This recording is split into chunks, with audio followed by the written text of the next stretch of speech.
6 dead, more than 24 hospitalized in shooting at Highland Park parade.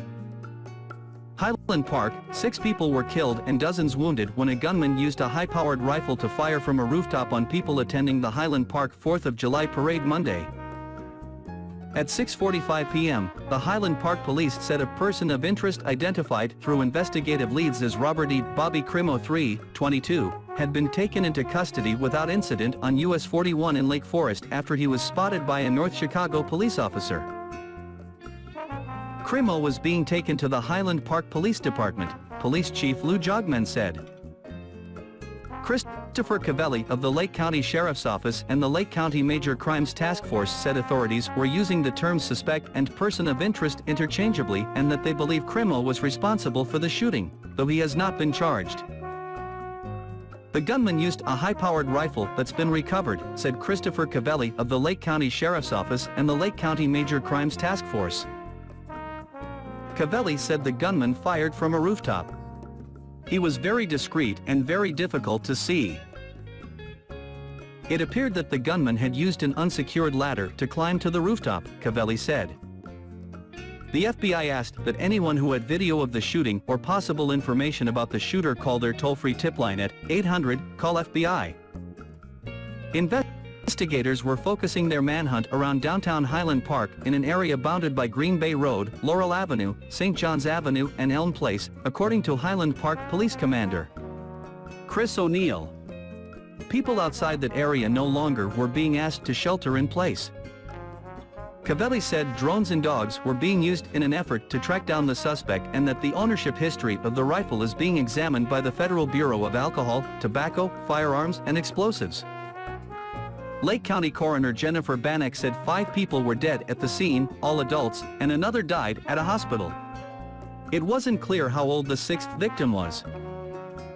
All of the victims have been identified, though authorities still were notifying families as of 3:30 p.m. Dozens of the injured were taken to Highland Park Hospital, Lake Forest Hospital and Evanston Hospital. The vast majority were treated for gunshot wounds, though some sustained injuries as a result of the ensuing chaos at the parade, according to North Shore University Health Systems, which owns the Highland Park and Evanston hospitals. Authorities said a child was among those wounded and was hospitalized in critical condition. One witness said he counted more than 20 shots. Miles Zareski, a Highland Park resident, told the Chicago Sun-Times, "I heard 20 to 25 shots, which were in rapid succession. So it couldn't have been just a handgun or a shotgun." Zareski said he saw people in that area that got shot, including a woman covered with blood. She did not survive.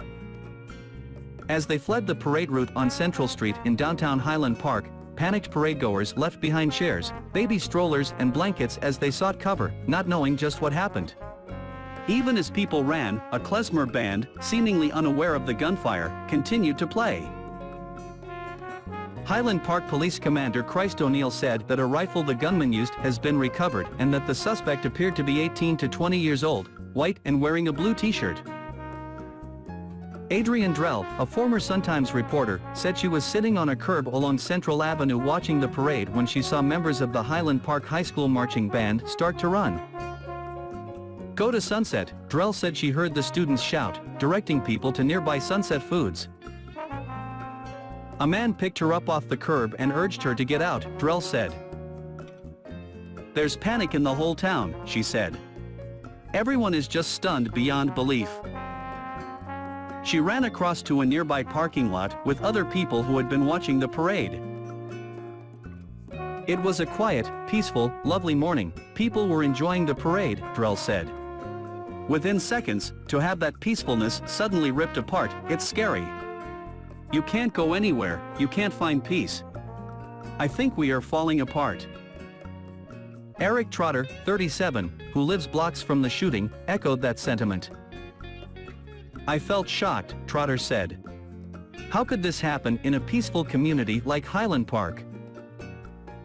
As police cars sped by on Central Avenue, sirens blaring, Alexander Sandoval, 39, sat on a bench and cried. He'd gotten up before 7 a.m. to set up lawn chairs and a blanket in front of the main stage of the parade. He lives within walking distance from there, so he went home to a breakfast with his son, partner and stepdaughter before going back for the parade. Hours later, he said he and his family ran after hearing the gunfire, afraid for their lives. We saw the Navy's marchers and float pass by, and, when I first heard the gunshots, I thought it was them saluting the flag and shooting blanks, Sandoval said. But then I saw people starting to run, and the shots kept going. We started running.